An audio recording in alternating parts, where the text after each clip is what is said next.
રહે વાત કરીશું અમરેલીની તો અમરેલી જિલ્લાના રાજુલા માર્કેટ યાર્ડ ખાતે ભવ્ય જળ સંમેલન કાર્યક્રમનું આયોજન કરવામાં આવ્યું। આ પ્રસંગે પ્રદેશ ભાજપ અધ્યક્ષ સી.આર. પાટીલે જળ સંરક્ષણનું મહત્વ સમજાવતા ઉપસ્થિત રણબેરવીની જળ એક જીવનના મંત્ર સાથે પાણી બચાવવા માટેના સંકલ્પ દોહરાવ્યો હતો। તેમણે જણાવ્યું હતું કે પાણી વિના જીવન શક્ય નથી અને જળ બચાવવું એ આપણા સૌની નૈતિક ફરજ છે। કાર્યક્રમ દરમિયાન સી.આર. પાટીલે પૂર્વ ધારાસભ્ય અમરીશ ડેરના ભાજપમાં જોડાવવાની અટકળોને વેગ આપતા માર્મિક નિવેદન આપ્યું હતું। તેમણે અમરીશ ડેર માટે બસમાં રૂમાલ મૂક્યો છે અને સીટ ખાલી છે તેવી વાત યાદ કરી ફરી આમંત્રણ આપ્યું હતું।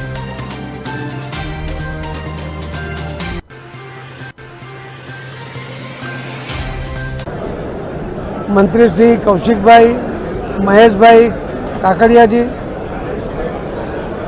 આ સૌને સાથે મળીને જળ સંચય માટેના કાર્યક્રમની આજે શુભ શરૂઆત કરવાનું નક્કી કર્યું છે। અમીશભાઈએ લગભગ 300 જેટલા જેસીબી 3 વર્ષ માટે 75 જેટલા જેસીબી દર વર્ષે 3 વર્ષ સુધી કામ કરશે એ પ્રકારની અમને જવાબદારી લીધી છે। આજે અમરેલી જિલ્લાના કેટલાક ઉદ્યોગોએ પોતે પણ CSRમાંથી જળ સંચયના સ્ટ્રક્ચર બનાવવા માટેનો આજે જવાબદારી લીધી છે। રાજ્ય સરકારને મનરેગામાંથી મળેલા પૈસામાંથી પણ ગુજરાતમાં લગભગ 4000 કરોડ રૂપિયા હજુ વાપરવાના બાકી છે। એ પૈકી અમરેલી જિલ્લાના ભાગમાં આવેલા પૈસા મનરેગાના પૈસા પણ જિલ્લા કલેક્ટરશ્રી દ્વારા આ જળ સંચય માટે વપરાય એવી પણ એમણે ખાતરી આપી છે। અનેક અલગ અલગ જગ્યાએથી માન્ય શ્રી કૌશિકભાઈ પટેલે એમના રાજ્ય સરકારના ફંડમાંથી પણ લગભગ 45 ગામોમાં તળાવો ઊંડા કરવાનું કામ એમણે પણ શરૂ કર્યું છે। આવનારા દિવસોમાં હજુ પણ આવા નવા કામ ચાલુ થઈ રહ્યા છે। માનનીય પ્રધાનમંત્રી શ્રી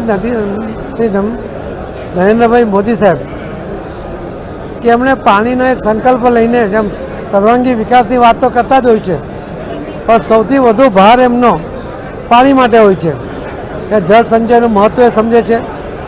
પાણીને કારણે કોઈ મુશ્કેલી ન પડે, આવનારા દિવસોમાં આ દેશના વિકાસ માટે પાણીની જે જરૂરિયાત છે એ પૂરી થઈ જાય, આવનારી પેઢી માટે પણ પૂરતું પાણી મળી રહે, ક્વોલિટીનું પાણી મળી રહે, એગ્રીકલ્ચર માટે પણ અને ઇન્ડસ્ટ્રી માટે પણ પૂરતું જથ્થામાં પાણી મળે અને એટલા માટે માનનીય પ્રધાનમંત્રી મોદી સાહેબ ખૂબ પ્રયત્ન કરી રહ્યા છે।